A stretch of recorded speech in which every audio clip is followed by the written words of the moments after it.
the old Twitter, we're discovering, was really a crazy place.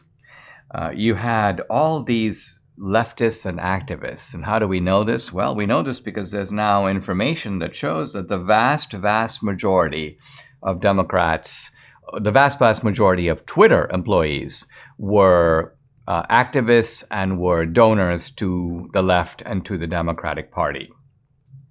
Massive donations to the Democrats by overwhelming percentages, very tiny percentages. Well, here, Republicans received from all of Twitter campaign contributions totaling $450.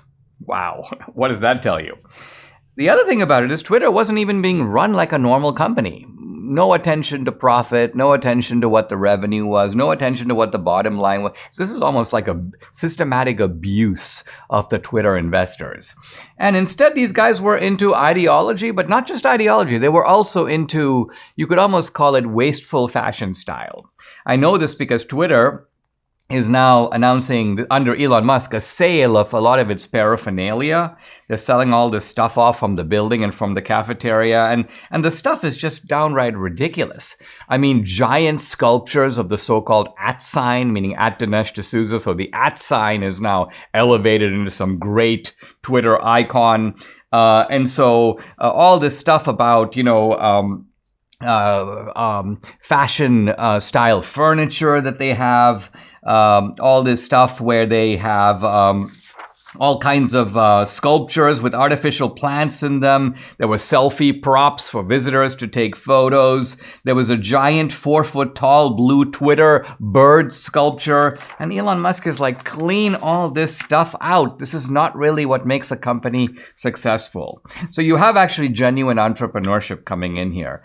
The other point is what Musk has done to Twitter needs to be done to every government agency. This is kind of how you clean a place up. And needless to say, the left is panicking.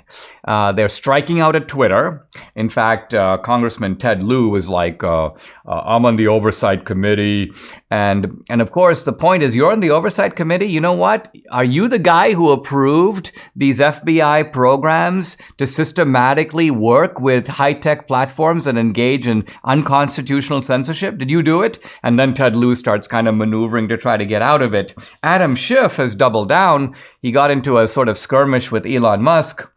And he goes, Elon Musk is turning a blind eye to hatred and bigotry. But when journalists report unfavorable news, Elon Musk's actual location, they're banned without warning. And then Elon Musk, instead of addressing this stupidity, basically goes, thankfully, you lose your chairmanship very soon. Your brain is too small. So this little clash between Elon Musk and someone that can be affectionately called Schiff-for-brains, ends, I think, in favor of Elon Musk. But of course, Adam Schiff goes running to Jake Tapper on CNN and starts talking about it. These platforms better engage in censorship. And Democrats are ramping it up. They have actually written a letter, a group of influential Democrats. Well, they're not as influential anymore because they're no longer in the House leadership. But nevertheless, they're writing Facebook, writing Meta, basically saying, don't back down on your censorship.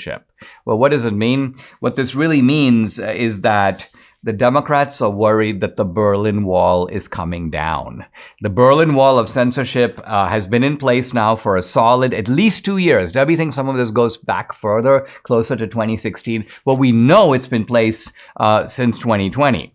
And it is a censorship across platforms, and that was going very well for the Democrats, but now it's starting to totter, and Democrats are panicking. So they're like, Facebook, you don't back down.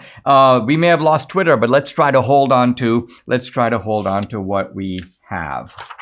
Now, I hope that Elon Musk realizes that we do need him at the helm at Twitter.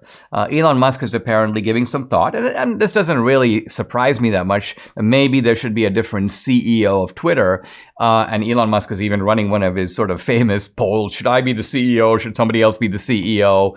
But the big point here is it's not even so much who's the CEO. It's what is Twitter going to do? Is Twitter going to actively promote free speech? And I trust Elon Musk to do that. And if he doesn't remain as the CEO, he needs to put a team in place that is committed to do that. Now, there are people who are saying to Elon Musk, and I think this is a very sly attempt to get him to do other things, is, no, Elon Musk, you have a bigger mission with Mars. Oh, Elon Musk, you have a bigger mission with Tesla.